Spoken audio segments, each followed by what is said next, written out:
به أجمعين أما بعد أعوذ بالله من الشيطان الرجيم بسم الله الرحمن الرحيم وإن كنتم في ريب مما نزلنا على عبدنا فأتوا بسورة من مثله وادعوا شهداءكم من دون الله إن كنتم صادقين صدق اللہ العظیم وصدق رسولہ النبی الکریم ونحن علی ذلک لمن الشاہدین والشاکرین والحمد للہ رب العالمین ان اللہ وملائکتہ یصلون علی النبی یا ایہا الذین آمنوا صلوا علیہ وسلموا تسلیما الصلاۃ والسلام علیک یا سیدی یا رسول اللہ وعلی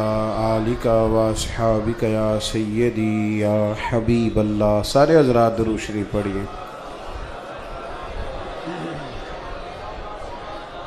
ایکو تھوڑی کھول دیں اس کو۔ اللہم صلی علی سیدنا و مولانا محمد معدن الجود والکرم وآلہ وصحبہ وبارک وسلم۔ تمام تعریفیں، حمد اور ثنا اللہ تبارک و تعالیٰ کے لیے۔ درود و سلام نبی رحمت نور مجسم شفیع معظم آقا کل ختم رسول دانہ سبل احمد مجتبیٰ جناب حضرت محمد مصطفیٰ صلی اللہ تعالی علیہ وسلم کی ذات والا صفات کے لیے حمد و صلات کے بعد قابل قدر علماء کرام، حاضرین و سامعین، عظمت قرآن کانفرنس کے نام سے آج کی اس محفل مبارکہ کا انعقاد ہے۔ عزیز القدر حافظ محمد ابرار صاحب، حافظ زبیر صاحب یہاں انشاءاللہ تعالی قرآن مجید کی تدریس کا آغاز کرنے جا رہے ہیں۔ جامعہ کنز الایمان کے نام سے مدرسے کا قیام ہونے جا رہا ہے۔ بہت بڑا سیمینار ہوتا ہے جب کسی جگہ کوئی کالج بنایا جاتا ہے اور بڑی لوگ جدوجہد کرتے ہیں، کالج کو زمین دیتے ہیں، پھر وہاں کوئی وزیر آتا ہے، پھر وہاں کوئی تختی لگتی ہے اور پھر وہاں کروڑوں روپیہ خرچ ہوتا ہے اور ایک ادارے کا آغاز ہوتا ہے۔ اس کے بعد اس کی جو کہانیاں ہیں وہ بھی ہمیں پتہ ہیں، چلیں سب اداروں میں نہیں لیکن بہت سارے اداروں میں بہت ساری کمزوریاں پائی جاتی ہیں۔ تو ایک دنیا کا مرکز قائم ہوتا ہے تو لوگ کس قدر زیادہ اس میں دلچسپی کا اظہار کرتے ہیں۔ آپ بڑے خوش نصیب ہیں کہ ایک دین کے مرکز کے قیام میں آئے ہوئے ہیں۔ یہ بڑی خوش بختی کی علامت ہے کہ اللہ تبارک و تعالی کسی جگہ دین کا مدرسہ قائم ہو جائے، صبح سے شام تک بچے قرآن پاک پڑھا کریں گے، اور جب کسی جگہ قرآن مجید کی تلاوت ہوتی ہے تو وہاں اللہ کی رحمتوں کا نزول ہوتا ہے۔ میرے عزیز، اپنی زندگی کے اندر بہت بڑی خوش بختی سمجھے کہ کسی مدرسے کا قیام ہو اور وہاں تدریس کا سلسلہ شروع ہو۔ میں زیادہ بلڈنگیں بنانے کے حق میں نہیں، میں سمجھتا ہوں کہ قوم کا سرمایہ زیادہ بلڈنگوں پہ نہیں لگانا چاہیے۔ زیادہ تعلیم کا معاملہ ہے نا تو یہ دیکھیں مسجد میں الحمدللہ سلسلہ شروع ہو گیا۔ کام تو پڑھائی سے ہونا چاہیے۔ ہمارے بزرگ تو درختوں کے نیچے بیٹھ کے پڑھایا کرتے تھے۔ تو پڑھنے پڑھانے کا مزاج بنائیں، علمی ذوق بنائیں۔ بلڈنگوں پہ لوگ زیادہ توجہ دیتے ہیں اور بڑی بڑی بلڈنگیں پھر خالی رہ جاتی ہیں۔ قرآن مجید کی تعلیم، قرآن پاک کی تدریس، قرآن پاک کی اشاعت اس وقت ممکن ہوگی جب لوگوں کو پتہ چلے گا کہ قرآن پاک کی شان کتنی زیادہ ہے، اور اس کو پڑھنا، اس کو پڑھانا، اس کو سیکھنا، اس کا سکھانا، اس کو سمجھنا، اس کا ترجمہ، اس کی تفسیر، یہ کتنے اہم اور ضروری کام ہیں۔ دنیا کے اندر یہ واحد کتاب قرآن پاک ہے جو ہمارے پاس ہمارے پیارے نبی صلی اللہ علیہ وسلم کا معجزہ ہمارے ہاتھوں میں موجود ہے۔ یہ حضور کا معجزہ ہے قرآن پاک، اور زندہ اور جاوید معجزہ ہے۔ عرب کے جو لوگ تھے انہیں بڑی باتیں کرنی آتی تھی، فصیح و بلیغ لوگ تھے، اپنی بات سلیقے سے کر سکتے تھے، یعنی بہترین لوگ ہوتے تھے، ایسے نہیں جنہیں بولنا نہ آئے۔ تو وہ کسی شخص کو مانتے نہیں تھے، وہ کہتے تھے کہ باقیوں کو وہ اجمی کہتے تھے، اجمی گنگے کو کہتے ہیں، وہ نہیں مانتے تھے۔ لیکن نبی پاک صلی اللہ علیہ وسلم جب ان کے سامنے قرآن پاک لے کے آئے تو کچھ لوگوں نے یہ اعتراض کیا کہ شاید اللہ کے رسول صلی اللہ علیہ وسلم نہ اپنے پاس سے بنا بنا کے آیتیں لاتے ہیں۔ اب چونکہ عرب کے لوگوں کا دعویٰ تھا کہ بڑے بڑے اچھے شاعر، بڑے بڑے اچھے ادیب، بڑے بڑے اچھے کلام والے لوگ موجود ہیں، تو قرآن پاک نے انہیں ایک چیلنج دیا، اور وہ چیلنج قیامت تک موجود ہے۔ قرآن مجید نے کہا کہ اگر تمہیں اس میں کوئی شک ہے نا جو ہم نے اپنے بندہ خاص پہ قرآن نازل کیا ہے، تو دعویٰ تو تمہارا بھی ہے نا عربی ہونے کا اور سمجھدار ہونے کا اور فصیح و بلیغ بولنے کا۔ اگر یہ تمہارا دعویٰ ہے کہ یہ اپنے پاس سے بنا کے لاتے ہیں تو چلو تم بھی کوئی چھوٹی سی صورت بنا کے دکھاؤ۔ اللہ کرے آپ کو میں بات سمجھا سکوں۔ وَإِن كُنتُمْ فِي رَيْبٍ مِّمَّا نَزَّلْنَا عَلَىٰ عَبْدِنَا، فرمایا اگر تمہیں اس میں کوئی شک ہو جو ہم نے اپنے بندہ خاص پہ نازل کیا ہے تو فَأْتُوا بِسُورَةٍ مِّن مِّثْلِهِ، اس طرح کرو، اس کی مثل ایک صورت لے کے آؤ، اس کی مثل ایک شاعر شاعری کرتے ہیں نا، تو جو جواب میں لوگ شاعر ہوتے ہیں وہ اس سے بڑی شاعری کر کے دکھا دیتے ہیں۔ کوئی شعر بندہ شعر کہتا ہے تو جواب میں لوگ اس سے بڑی، اس سے زیادہ اہم۔ اب میں آپ کے ذوق کو نہیں سمجھتا کیا ہے، ورنہ ایک مصرع دیا جاتا ہے، جو تھوڑے سے شاعری سے دلچسپی رکھنے والے لوگ ہوتے ہیں ان کو مصرع دیا جاتا ہے، تو وہ ایک مصرے پہ ہی کئی کچھ کہہ جاتے ہیں، اور جو فصیح و بلیغ لوگ ہوتے ہیں وہ ایک سے بڑھ کر ایک بات کر سکتے ہیں۔ اہل عرب کو چیلنج دیا اللہ تعالیٰ نے، فرمایا اگر تم سمجھتے ہو کہ قرآن میرے محبوب نے خود بنایا ہے تو تم بھی تو عربی ہو نا، زیادہ نہیں، پورا قرآن نہیں، اور کوئی بڑی صورت نہیں، ایک صورت۔ اور پھر چیلنج اور کھلا کر دیا، فرمایا وَادْعُوا شُهَدَاءَكُم مِّن دُونِ اللَّهِ، اللہ اور اللہ والوں کو چھوڑ کر، تفسیری ترجمہ کر رہا ہوں، اللہ اور اللہ والوں کو چھوڑ کر تمہارے جتنے حمایتی ہیں نا، جتنے کافر ہیں، سارے کٹھے ہو جاؤ، پورا قرآن نہیں، بس قرآن کی ایک آیت کا مقابلہ کر کے دکھاؤ، پورا نہیں، صرف ایک آیت کا۔ ان کنتم صادقین، اگر تم اس بات میں سچے ہو، اگر تم سچے ہو کہ حضور خود بناتے ہیں تو لاؤ ایک صورت۔ اور پھر اگلی آیت میں فرمایا فَإِن لَّمْ تَفْعَلُوا، اگر تم نہ لا سکے، اور پھر خود ہی کہہ دیا وَلَن تَفْعَلُوا، تم لا بھی نہیں سکتے۔ اگر تم نہ لا سکے، اور خود ہی قرآن نے کہا وَلَن تَفْعَلُوا، تم ہرگز لا سکتے بھی۔ پنجابی ترجمہ کراں، یعنی تسی چارہ کر لو، لا سکتے، وَلَن تَفْعَلُوا، تم ہرگز یہ کر سکتے۔ ایدہ ترجمہ پنجابی چیوے کہ ٹل لا لو، سارا چارہ کر لو، لیکن تم اس قرآن پاک کے مقابلے کی کوئی ایک آیت بنا سکتے؟ او جوانو ادھر دیکھو میری طرف، ایک کتاب آتی ہے اگلے سال نہیں آ جاتی ہے، وہ ٹیچر کہتے ہیں بڑی مشکل سے یہ انگریزی پڑھانی سیکھی تھی، اب نئی کہانیاں ڈال دی میٹرک کی کتاب میں، بڑی مشکل سے یہ FSC کی کتاب پڑھانی شروع کی تھی، ایک نئی مصیبت ڈال دی، مشکل کتاب آ گئی۔ روز نئی سے نئی کتاب آتی ہے، نئی سے نئی کہانی، لیکن بدلے گا زمانہ لاکھ مگر قرآن نہ بدلا جائے گا۔ فرمایا تم نہیں لا سکتے، اور تم ہرگز لا سکتے بھی نہیں۔ پر پھر پتہ کیا کرو، فَاتَّقُوا النَّارَ الَّتِي، پھر اس آگ سے ڈر جاؤ، وَقُودُهَا النَّاسُ وَالْحِجَارَةُ، جس کا ایندھن آدمی اور پتھر ہیں، اُعِدَّتْ لِلْكَافِرِينَ، اور وہ آگ بنائی گئی ہے کافروں کے لیے، مومنوں کے لیے جہنم کی آگ۔ مومن خود بخود چھلانگے لگائیں تو ان کی مرضی، ورنہ اللہ نے ان کے لیے جنت بنائی ہے، ان کے لیے جہنم۔ اگر کافر قرآن پاک کی آیت کا مقابلہ کرنے کی طاقت رکھتے تو کبھی بدر میں تلوار لے کے نہ آتے، کبھی احد میں تلوار لے کے نہ آتے۔ وہ قرآن پاک کا مقابلہ کرنے کی طاقت، ایک آیت نہیں کو بنا سکتا یار, ایک آیت. مسلمہ کذاب نے معاذ اللہ جھوٹا دعویٰ کیا, نبوت کہا, تو اس کا ایک چیلا کہنے لگا گرو جی نبی تو بن بیٹھے ہو, تو وہ کہتے ہیں ہمارے قرآن جیسی ایک آیت ہی لاؤ. تو اس کا کیا کرنا ہے؟ توجہ ہے میری بات پر؟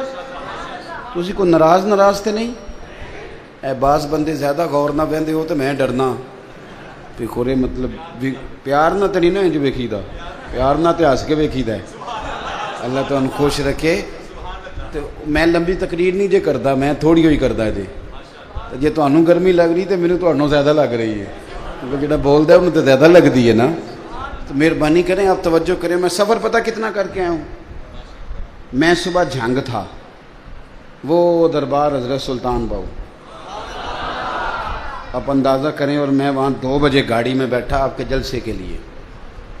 مجھے بڑا زور لگایا گیا کہ آپ رہ جائیں. رستے میں پیر بھائیوں نے بڑا زور لگایا فیصل آباد میں کہ پیر صاحب ہمیں پتہ ہے آپ اتنا سفر نہیں کر سکتے, آپ کو درمیان میں 2 گھنٹے ٹھہرنا پڑتا ہے.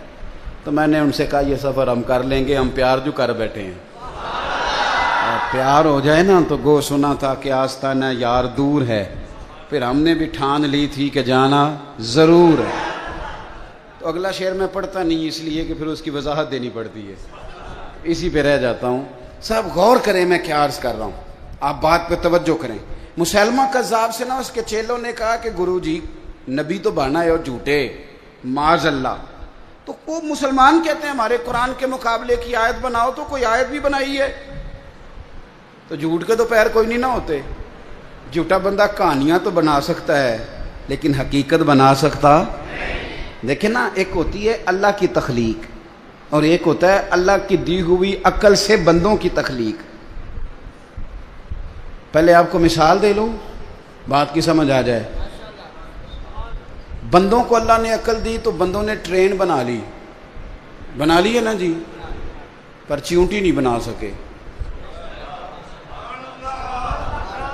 جنہیں ٹرین بنائی ہے کیڑی نہیں بنا سکتے, اس لیے کہ ٹرین اللہ کی دی ہوئی عقل سے بنائی ہے پر بندوں نے بنائی ہے, اور چیونٹی میرے اللہ نے بنائی ہے.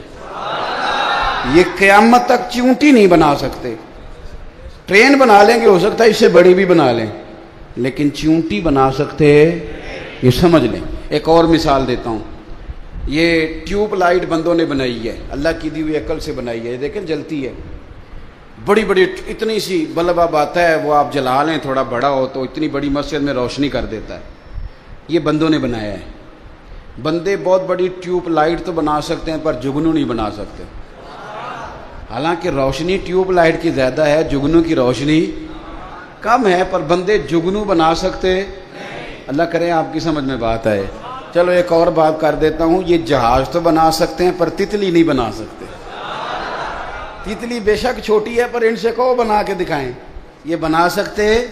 اس لیے کہ بندے کی تخلیق اور ہوتی ہے, اللہ کی تخلیق اور ہوتی ہے. اس کی نہ کوئی مثل نہ اس کی کوئی مثال.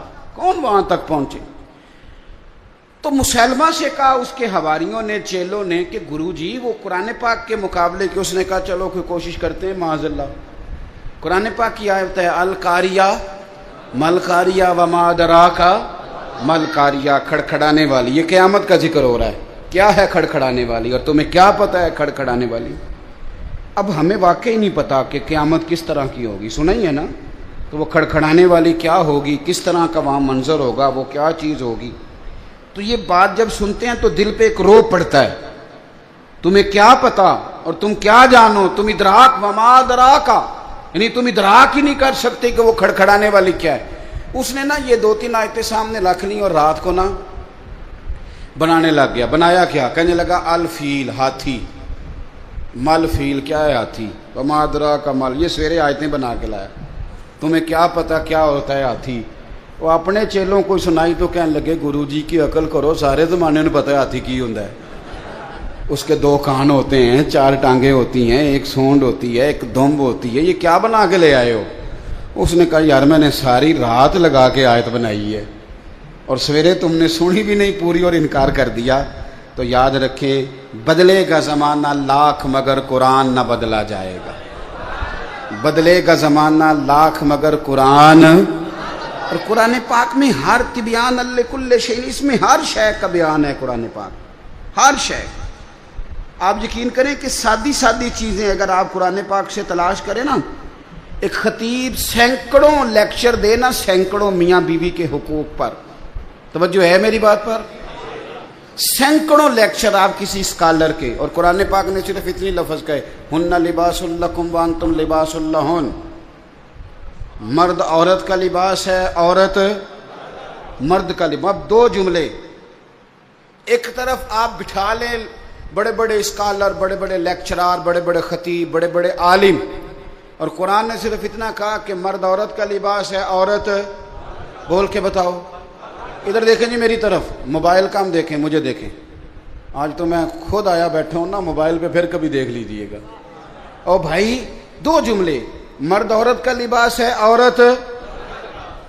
ابھی اس جملے کی صرف 3 تفسیریں جو ہمارے محدثین نے کی، یہ صرف 3 جملے اگر آپ کی سمجھ میں آ جائیں تو میاں بیوی کو مزید کسی لیکچر کی ضرورت۔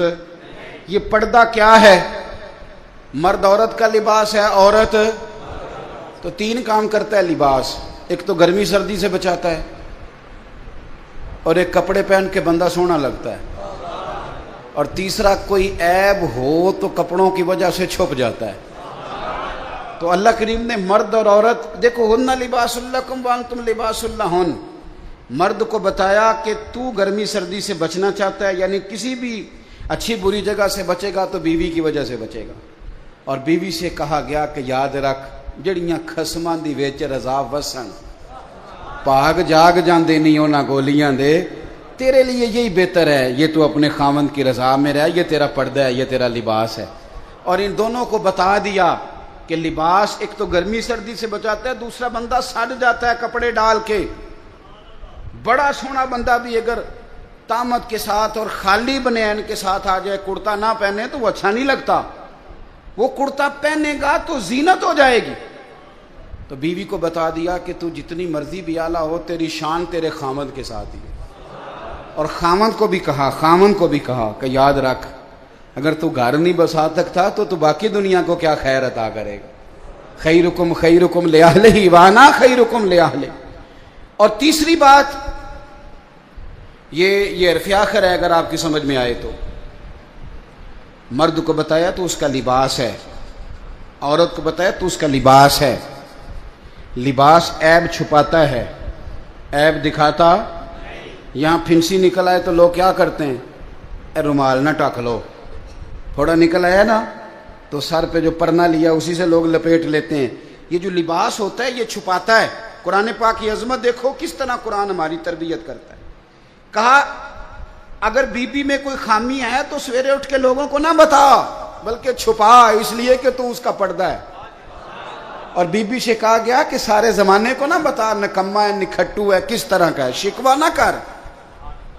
نہ کر، بلکہ اپنے خامند کی عزت کر۔ تجھے اسے اللہ نے تیرے لیے اسے اور تجھے اس کے لیے لباس بنایا ہے۔ تو میں کتنی کو مثالیں آپ کو قرآن پاک سے دوں کہ ایک جملے کے اندر قرآن پاک نے تدبیریں کر دی، اور دنیا بڑے اخلاق سکھاتی ہے۔ میں کبھی کبھی دوستوں سے کہتا ہوں قرآن پاک جو تمہیں اخلاق سکھاتا ہے نا، قرآن پاک، طلاق کب ہوتی ہے؟ جب بڑے سخت اختلافات ہوں، کوئی گزارا نہ بچے، حد ہو جائے تو طلاق ہوتی ہے نا۔ لیکن قرآن پاک نے پتہ کیا کہا کہ اگر تم نے بیوی کو طلاق دینی ہے تو 2 جملے جو قرآن کا اخلاق دیا ہوا قرآن پاک کا۔ آپ میری طرح کے سادے لوگ ہیں، میں آپ کو کچھ زیادہ مثالیں نہیں دے سکتا۔ عظمت قرآن پہ 2-1 باتیں، میرا عنوان تھا کہ قرآن پاک سے ہی کروں، لیکن چونکہ ہمارا مزاج ہوتا ہے کئی دفعہ واقعات کا اور کچھ چیزوں کا، تو میں چاہ رہا ہوں کہ آپ تھوڑی مجھے توجہ دیں، اور بات بھی میں نے تھوڑی کرنی۔ دیکھو قرآن پاک نے کہا اخلاق سکھائے، طلاق ہو گئی، بیوی کو چھوڑنے لگے، فارغ کرنے لگے، خوشی کے ساتھ تو کوئی نہیں نا طلاق دیتا۔ یہ ہمارے یہاں لوگ آ کے کہتے ہیں جی میں غصے میں تھا تو میں نے طلاق دے دی تھی، وہی طلاق ہوں غصے سے۔ کدو کو بندہ کہتا ہے ابھی تو بڑی خدمت گزار ہیں، جا تینوں طلاق ہی۔ اور اب تو بندے ہمیں مسئلہ پوچھتے نہیں بلکہ مسئلہ مولوی صاحب کو سمجھانے آتے ہیں۔ میرے پاس کچھ لوگ آگے آ کے کہنے لگے جی وہ طلاق دے دی ہے بندے نے، 3 طلاقیں، تو بڑا مسئلہ بن گیا، تو بتائیں۔ میں نے کہا طلاق تو ہو گئی ہے، کہنے لگے وہ تو پاگل ہے بندہ، بیوقوف ہے، اسے تو پتہ ہی نہیں چلتا، وہ تو 500 تک گنتی نہیں گن سکتا، اس کو تو میرا خیال ہے نہیں پتا ہوگا لاہور کو گاڑی کیسے جاتی ہے، تو اس کی طلاق بھی ہو گئی۔ مولوی صاحب آپ پیر صاحب کرنے والی بات کریں، ہمیں سمجھاتے ہیں لوگ آ کے، آپ یقین کریں۔ میں انہوں آخیا میں کہ تو انے شدائی ہے، وہی طلاق کیویں، پہلا یہ دس اس شدائی دا نکاح کیویں ہویا سی؟ بھئی شدائی دا نکاح تے جھٹ پٹ ہو گیا تے 3 بچے بھی ہو گئے، نکاح وہ ہو گیا ہے پر طلاق ہو سکتی؟ یہ عجیب فلسفہ ہے بھائی، کوئی نکاح ہو گیا تو اس کا سب ٹھیک ہے، اور طلاق کی باری آئے تو کہتے شدائی ہے۔ میں کہ جی شدائی سی تے نے کندھ نو طلاق کیوں نہیں دیتی، بیوی نو کیوں دیتی سو؟ میری بات کی سمجھ آ رہی ہے؟ ایسے تو نہیں نا کہ رستے جاتے کسی بیوی کو طلاق دے دی اس نے، شدائی تھا تو وہ پاگل تو جس کو مرضی جو مرضی کہہ دیتے ہیں، لیکن اس کو پتا تھا میری بیوی، اور یہ بھی پتا تھا کہ طلاق دینی ہے شدائی۔ لوگ مسئلہ بھئی آپ کیوں اللہ کے حلال کو حرام اور حرام کو حلال کرتے ہیں؟ تو جو میں بات عرض کرنے لگا ہوں، قرآن پاک کی عظمت دیکھیے، فرمایا جب تم طلاق دو تو پھر کس طرح دو؟ فرمایا جب تم نے 2 طلاقیں دے دی تو اب کرنا کیا ہے؟ فَإِمْسَاكُمْ بِمَعْرُوفٍ او تسریحٌ بِإِحْسَان۔ اب اگر 2 طلاقوں کے بعد رکھنا تو نیکی کر کے رکھنا۔ اور سنو یارو، یہ قرآن سکھاتا ہے، فرمایا اگر بیوی کو طلاق دے کے بھیجنا تو احسان کر کے بھیجنا۔ اللہ کرے آپ کو سمجھ او تسریحٌ بِإِحْسَان۔ ہم قرآن پڑھتے ہیں نا، غور نہیں کرتے۔ کہا اگر طلاق دے کے بھیجنا تو کس طرح بھیجنا؟ احسان کر کے، یعنی ایسا نہ ہو کہ تم اس کا جہیز بھی رکھ لو بلکہ اسے کچھ دے کے بھیجنا۔ امام حسن نا اپنی ایک بیوی سے ناراض ہو گئے، یہ بھی شان اہل بیت ہے، اسے بھی کبھی کبھی سنا کریں۔ امام حسن اپنی اہلیہ سے کوئی ناراضگی ہوگی، بیٹے بیٹھ جاؤ، پتر اٹھے بیٹھ جا، اے جگہ بیٹھ جا، شاباش۔ تو امام حسن کی ناراضگی بڑھ گئی، ارادہ ہو گیا طلاق دینے کا۔ تو امام حسین نے پوچھا کہ بھائی جان سنا ہے بھابھی سے ناراض ہیں، طلاق دینے لگے ہیں؟ تو آپ فرمانے لگے حسین تو نے قرآن تو پڑھا ہوگا؟ کہا بھائی جان پڑھا ہے۔ فرمایا اللہ کہتا ہے ہن لباس لکم وانتم لباس لہن، مرد عورت کا لباس ہے، عورت مرد کا لباس۔ فرمایا میری بیوی میں کوئی خامی ہوگی بھی تو میں چھپاؤں گا کہ تجھے بتاؤں گا؟ میں نہیں بتاتا، ہے صحیح لڑائی پر میں تجھے بتاتا تو جدو اسی لڑنے ہاں تو سارا پنڈ سنتا ہے اج نہ دی لڑائی ہوئی ہے، اور میاں صاحب کی سن لو تو وہ سچے، اور بیوی کی سن لے تو وہ تو زیادہ سچی ہوندی ہے نا، کیونکہ انہیں تو رونا بھی ہوندا ہے نال، تو تھوڑی جی ود سچی، پھر نظام کیسے چلے گا؟ حضرت امام حسن فرمانے لگے بھائی میری بیوی ہے، کوئی غلطی کرے گی بھی تو بیچاری کی عقل تھوڑی ہے، میں چھپاؤں گا تمہیں بتاؤں گا۔ کچھ دنوں کے بعد امام حسن، اچھا امام حسین نے جب یہ سنا نا کہ میرا بھائی کہہ رہا ہے کہ قرآن نے یہ کہا، تو امام حسین نے اٹھ کے بھائی کا ہاتھ چوما، کہنے لگے بھائی آیت میں نے پہلے بھی پڑھی تھی پر تفسیر آج سمجھ میں آئی ہے، آج سمجھ آئے اس کی تفسیر کیا ہے۔ کچھ دنوں کے بعد امام حسن نے طلاق دے دی، تو امام حسین کہنے لگے بھائی جان اب تو طلاق دے دیا، ابھی بتا دیں کیا جھگڑا تھا؟ تو فرمانے لگے حسین چھوڑ، وہ غیر محرم بیوی ہو گئی ہے، ہم کسی غیر کی باتیں کیوں کریں، ہم کسی۔ تو امام حسین نے پھر اٹھ کے بھائی کے ہاتھ چومے، کہنے لگے مزہ آ گیا ہے، میں کتنا خوش بخت ہوں جسے اللہ نے حسن جیسا بھائی عطا فرمایا ہے۔ تو بھائی قرآن پاک اخلاق سکھاتا ہے، آداب سکھاتا ہے، جینے کا سلیقہ سکھاتا ہے، قرآن پاک آداب زندگی سکھاتا ہے، قرآن پاک ہماری چھوٹی چھوٹی چیزوں میں بھی ہماری رہنمائی کرتا ہے، اور قرآن پاک ملکی لیول کے ہمیں حالات بتاتا ہے، کافروں سے کس طرح پیش آنا ہے بتاتا ہے، تجارت کس طرح کرنی ہے بتاتا ہے، ہر چیز کا قرآن بیان کرتا ہے۔ پر میں کیا کروں، یار کا خط آیا تھا یار کے نام، اور دوست نے بڑی محبت سے خط لکھا، پر وہ جس نے وصول کیا نا اس نے چوما بھی، خوشبو بھی لگائی، گلاب بھی چڑھایا، پر پڑھا نہیں۔ تو بھیجنے والا راضی ہوگا؟ ہاں نہ تو کرو نا یار، بھئی وہ کہے گا یار تو نے میرے خط کی قدر ہی نہیں کی، تو کہے گا جناب بڑی قدر کی ہے، میں نے شنیل کے غلاف میں لپیٹا ہے، میں نے جناب خوشبو لگائی، میں نے کئی دفعہ چوما، کئی دفعہ۔ تو وہ کہے گا یار تجھے چومنے کو تو نہیں نہ بھیجا تھا خالی، وہ تو پڑھنے کے لیے بھیجا تھا۔ ہم بھی قرآن پاک کو نا ٹھیک ٹھاک چومتے ہیں، تو غلاف بھی سونا، لیکن آپ یقین کریں پڑھتے نہیں۔ تلاوت قرآن کا ایک مزہ ہے، یہ مزہ محسوس کرو۔ یہ ہمارے نا شاید ڈویژن گجرانوالہ کا ہی کوئی واقعہ ہے، کوئی ایک شخص انتقال کر گیا تھا، اس کی قبر سے خوشبو آنے لگ گئی۔ تو ایک کام کسی پیر دی قبر نال ہوندا تے اودے بالاں دی چاندی ہو جانی سی پچھوں۔ وہ تے انہاں کہنا سی بھئی یہ ابا مینوں دس کے گیا سی تے مینوں کلے نوں دسیا سی، باقی تیناں بھراواں نال نہیں اس گل کیتی۔ تے چھوٹے کہنا سی یہ تے ادوں ہے ہی نہیں سی، یہ تے میرے نال کیتی انہوں نے گل۔ انتقال کے بعد سب کو علیحدہ علیحدہ خوابیں آنے لگ جاتی ہیں اور سب علیحدہ علیحدہ سٹوریاں سناتے ہیں۔ عام آدمی تھا سادہ، آڑت کی دکان کرتا تھا۔ آڑت کی دکان تو سمجھ میں آ گئی نا آپ کے؟ تو سادی سی دکان کرتا تھا، بندہ فوت ہو گیا، قبر سے خوشبو آنے لگ گئی، شور بن گیا، لوگ بڑے سارے قبر کی مٹی سونگتے، خوشبو آتی، اس کے گھر چلے گئے، جا کے اس سے کہا کہ اس کی بیوی سے کہ کیا کرتا تھا؟ اس نے کہا کچھ بھی نہیں، نمازی تھا، حاجی تھا، داڑھی رکھی ہوئی تھی، لیکن ایک اس کا کام تھا، بندہ ان پڑھ تھا پر قرآن پاک سے پیار بڑا کرتا تھا۔ کس شے سے؟ اللہ کرے آپ کو بھی پیار ہو جائے، مجھے بھی ہو جائے۔ قرآن پاک سے پیار کرتا تھا، ان پڑھ بندہ تھا، پر سویرے اٹھ کے نا وضو کر کے نماز پڑھ کے قرآن کھول لیتا تھا اور ایک ایک سطر پہ انگلی پھیرتا تھا اور کہتا تھا اللہ تو جو آکھیا ہے سچی آکھیا ہے، اللہ تو جو بھی فرمانا ہے سچی فرمانا ہے، سونے ربا تو جو کیا ہے میرے لیے ٹھیک ہی کیا ہے۔ وہ اس مزے سے قرآن پڑھتا، جب مر گیا تو رب کریم نے اس کی قبر میں بھی خوشبو پیدا کر دی۔ ہم محفلوں میں جاتے ہیں نا، ایک قاری ہوتا ہے، ایک تلاوت ہوتی ہے صرف، اور نعتیں، محفل نعت 11 نعتیں، اور نقیب محفل کیا کہتا ہے؟ وہ کہتا ہے سارا قرآن ہی نعت ہے۔ تو میں کہا پھر کوئی آیت پڑھنا، جی سارا قرآن نعت ہے تو کرما لیا، تو ایک بھی نہیں آیت پڑھی، سارا قرآن نبی پاک کی۔ یہ سنی ہے نا بات آپ نے؟ ہاں نہ تو کرو نا، لیکن یہ بات کہہ کے نا تو وہ اردو کے شعر سنانے شروع کر دیتا ہے، بھئی وہ بھی تو سنا، اچھی بات ہے، مذائقہ نہیں، پر تو نے ابھی دعویٰ کیا ہے کہ سارا قرآن نبی پاک کی۔ اچھا چٹ آتی ہے مجمع سے، وہ کہتے ہیں فلانی نعت سناؤ، بہت اچھی بات ہے، سننی چاہیے، پر جب آپ نے یہ کہا تھا کہ سارا قرآن حضور کی نعت ہے تو پھر چٹ آنی چاہیے تھی نا سورۃ رحمان سناؤ، پھر چٹ آنی چاہیے تھی نا کہ سورہ یاسین پڑھو، پھر چٹ آنی چاہیے تھی حامیم سجدہ تلاوت کرو، سورہ ہود سناؤ، آنی چاہیے تھی نا۔ میری بات کی سمجھ آ رہی ہے نا؟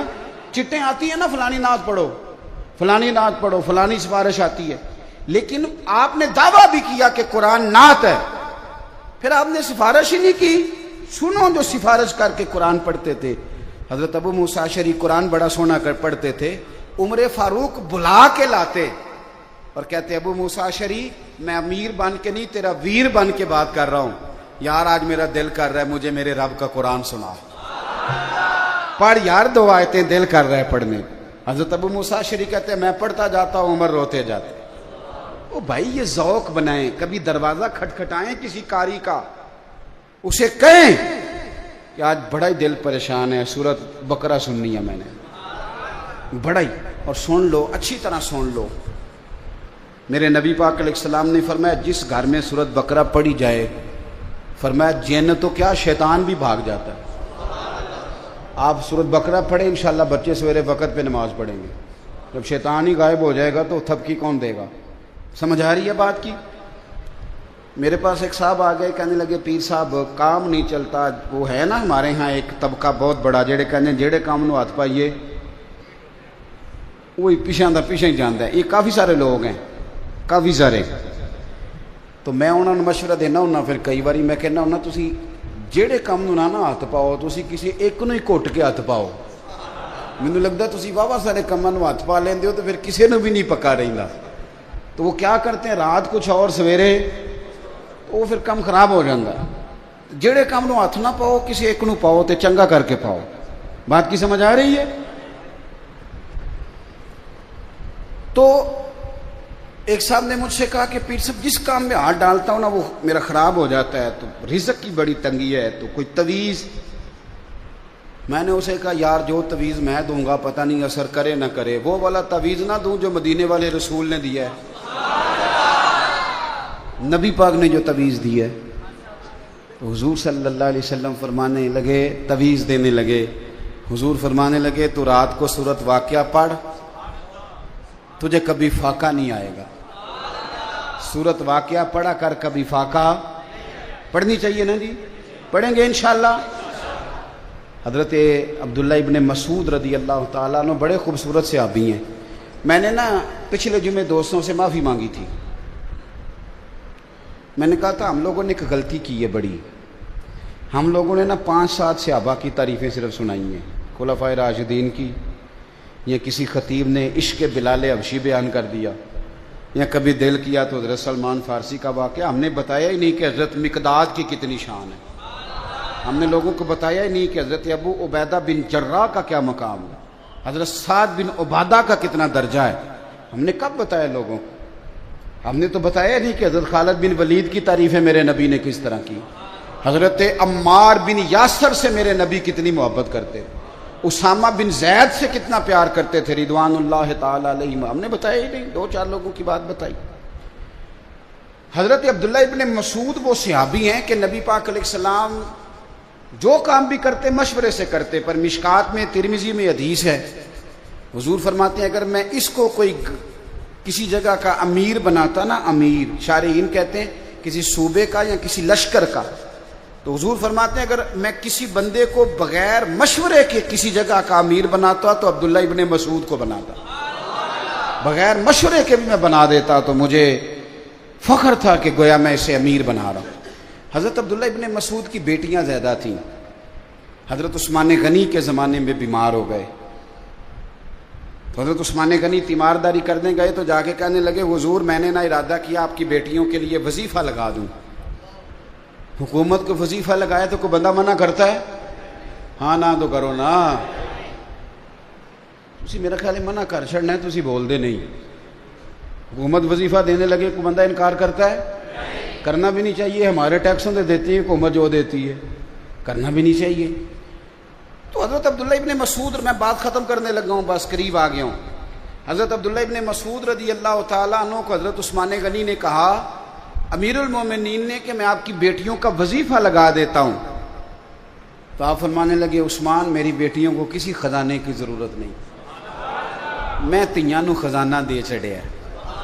حضرت سیدنا عثمان غنی کہنے لگے مجھے بھی تو بتاؤ کیا خزانہ ہے، تو آپ فرمانے لگے میں نے اپنی بیٹیوں کو سورۃ واقعہ یاد کرا دی ہے، اور میرے رسول پاک علیہ السلام نے فرمایا جو سورۃ واقعہ پڑھے اسے فاقہ نہیں آتا، تو حضور نے کہہ دیا ہے تو آ سکتا بھی نہیں۔ تو قرآن پاک کی عظمت کو سمجھیں، قرآن پاک کی شان کو سمجھیں، مزہ تو تب چلے گا نا قیامت والے دن کہ جب اللہ حافظ قرآن کے باپ کے سر پہ دستار رکھے گا اور حافظ قرآن سے کہے گا جا 10 بندے اپنے خاندان کے جنت میں لے جا۔ اور اعلیٰ حضرت بریلوی فرماتے ہیں عالم کے شاگرد اگر آسمان کے تاروں کے برابر ہوئے تو اللہ ان کے استاد کی برکت سے جنت عطا فرما دے گا۔ تو اپنے آپ، اور ایک اور بات بھی، صرف بچوں کو نا مدرسوں میں داخل کرائیں، خود بھی داخل ہوں، خود بھی مدرسوں میں داخل۔ کچھ لوگ کہتے ہیں میں بڑا ہو گیا ہوں تو اب کیسے سیکھوں، تو میں ان کو کہتا ہوں کہ ہر صحابی نے بڑے ہو کے دین سیکھا تھا، کسی نے 60 سال کی عمر میں کلمہ پڑھا، کسی نے 80 سال کی عمر میں پڑھا، تو انہوں نے تو نہیں کہا میں بڑا ہو گیا ہوں تو دین کیسے سیکھوں، پھر سیکھا کہ نہیں سیکھا، انہوں نے قرآن سیکھا نا۔ تو آپ نا خود رات کو صبح کو 1 گھنٹہ کسی قاری صاحب کے پاس بیٹھیں، اپنا قرآن پاک ٹھیک کریں، کچھ بھی نہیں فرق، کچھ بھی نہیں ہوتا۔ یہ کل انگریزی آئی ہے اسکولوں میں، پہلے نہیں ہوتی تھی، 6ٹھی کلاس میں جا کے سرکاری اسکولوں میں انگریزی پڑھائی جاتی تھی، لیکن اب شروع سے شروع ہوئی ہے تو سارے ٹیچروں نے انگریزی سیکھ لی ہے، ٹریننگ کی ہے۔ ہم پٹواری کے پاس جاتے تھے تو پٹواری نقشہ نکالتا تھا تو وہ زمین پہ بچھا دیتا تھا پورے کا پورا جناب کپڑا، ایسے ہی ہوتا تھا نا جی، تو کھٹوتی نمبر اور کیا خسرہ نمبر اور کیا بلائیں نکلتی تھی۔ اور بینک جاتے تھے تو بینک والے جب فائلیں نکالتے تھے نا اوپر سے رجسٹر، تو وہ رجسٹر بھی نکلتا تھا نیچے، اور اللہ خیر کرے گرد بھی نہ کوئی 6 مہینے کی ساری کٹھی پڑتی تھی سر پہ، تو اب آ گیا کمپیوٹر، تو کیا لوگوں نے نوکریاں چھوڑ دی بینکوں سے کہ ہم سے نہیں چلایا جاتا کمپیوٹر؟ بولیں کیا کیا پھر انہوں نے؟ بولو چلو تسی نہیں ہو مندے، میں تمہیں اور منا لینا ایک گل، وہ تسا من جانی ہے۔ دسو موبائل آیا چلانا سیکھیا جے کہ نہیں جے سیکھیا؟ نہیں تسا نہیں سیکھیا، مینوں شریف بندے لگدے ہو، سیکھیا کہ نہیں؟ میں کئی باری بالا نو کہنا کہ یار اسی ایم اے کر کے بھی نہیں چلا سکتے، تسی 8 فیل ہوتے وقت تک چلائی جاندے ہو۔ آپ یقین کریں کئی دفعہ بچوں سے ترتیب کراتا ہوں کہ یہ کیا بن گیا، اس کو سیدھا کر دو۔ ہر آنے والی نئی چیز کو سیکھ لیتے ہو، ہر چیز کو، گاڑیاں چلانی سیکھتے ہو، سارا کوئی، اور یارو کیوں نہیں اللہ کا قرآن سیکھتے؟ ہم نے ہر شے سیکھ لی، صرف قرآن نہیں سیکھا۔ اور آ تو صحیح، سیکھ تو صحیح۔ امام راضی نے حدیث لکھی ہے، بس بات ختم ہو گئی۔ اگر یہاں بھی سمجھ نہ آئی تو پھر شاید میں سمجھا ہی نہ سکوں۔ ایک شخص حضور کے سامنے بیٹھا تھا تو نبی پاک نے فرمایا بس بھائی اسرائیل آ گیا، تیرا وقت آ گیا۔ اس نے عرض کی یا رسول اللہ کوئی ایسا کام کریں بتائیں جو میں کروں تو اللہ تعالیٰ مجھے معاف کر دے۔ تو فرمایا جا وہاں سے قرآن کے صفحے اٹھا کے لا، میں سکھاتا ہوں، تو سیکھ۔ سیکھتا سکھاتا دنیا سے چلا جا، رب بغیر حساب کتاب جنت عطا کر دے۔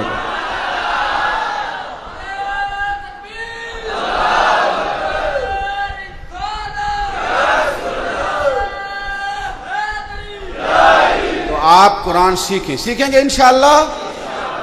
میں حافظ جی پہ بڑا اعتماد کرتا ہوں بہت ساری چیزوں کا۔ میں نے ان سے گزارش کی ہے، اور میں نے جہاں جہاں میرے دوستوں نے مدرسے بنائے ہیں میں نے ان سے کہا ہے کہ ہم نے نہ زیادہ توجہ چندوں پہ کرنی ہے، نہ زیادہ توجہ بلڈنگوں پہ کرنی ہے، نہ یہ کہنا ہے کہ فلانی جگہ پلاٹ مل گیا اور میں نے اب اپنا مدرسہ بنا لیا۔ ہمیں ان چیزوں کی ضرورت ہے، ہم نے پڑھانا۔ مسجد والے اجازت دیں گے تو انشاءاللہ مسجد میں پڑھائیں گے، نہ دیں گے تو اپنی بیٹھک میں پڑھائیں گے، وہاں بھی نہ ملی تو کسی درخت کے نیچے پڑھائیں گے۔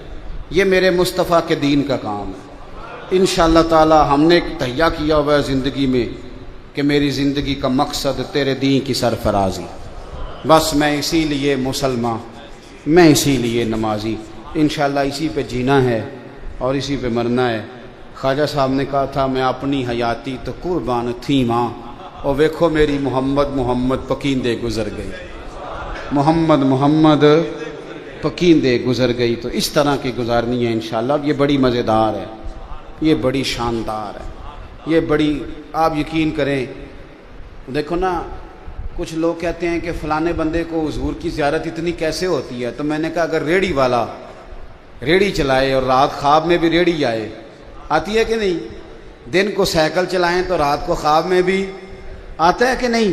تو میں نے کہا سونیا جو سارا دن مصطفیٰ کی باتیں کرے اور روز حضور کی تعریفیں پڑھے اور سنائے، تو پھر چل اگر اسے کبھی زیارت ہو تو مان جایا کر کہ جو کام بندہ سارا دن کرے انشاءاللہ تعالی خواب میں بھی اللہ وہی نصیب کھول دیا کر۔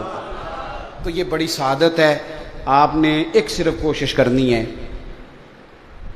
ایک تو آپ نے کوشش کرنی ہے کہ بچوں کی حوصلہ افزائی کریں۔ تساں حافظ صاحب نوں بھی تے بچیاں نوں بھی کوئی گل کرنی ہو، گل کیڑی ہے؟ بلے بلے پتر پڑھ چھڑنا نہیں، پڑھتے رہے آگے، بس اتنی بات۔ اور دوسرا مہربانی کرنی ہے، ہمارے ہاں نہ کونوں میں کھڑے ہو کے باتیں شروع ہو جاتی، یہ باتیں نہیں کرنی، باتوں سے حوصلے پست ہوتے ہیں۔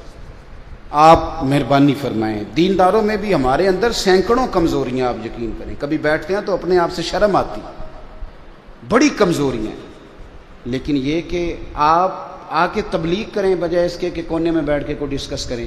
تو قرآن سے پیار کرنا ہے۔ میں نے تو جو تجویز پہلے دیا کہ خود بھی پڑھیں، اپنا قرآن پاک ٹھیک کریں اور اپنے بچوں کو بھی مدرسے میں داخل کرائیں گے انشاءاللہ تعالی۔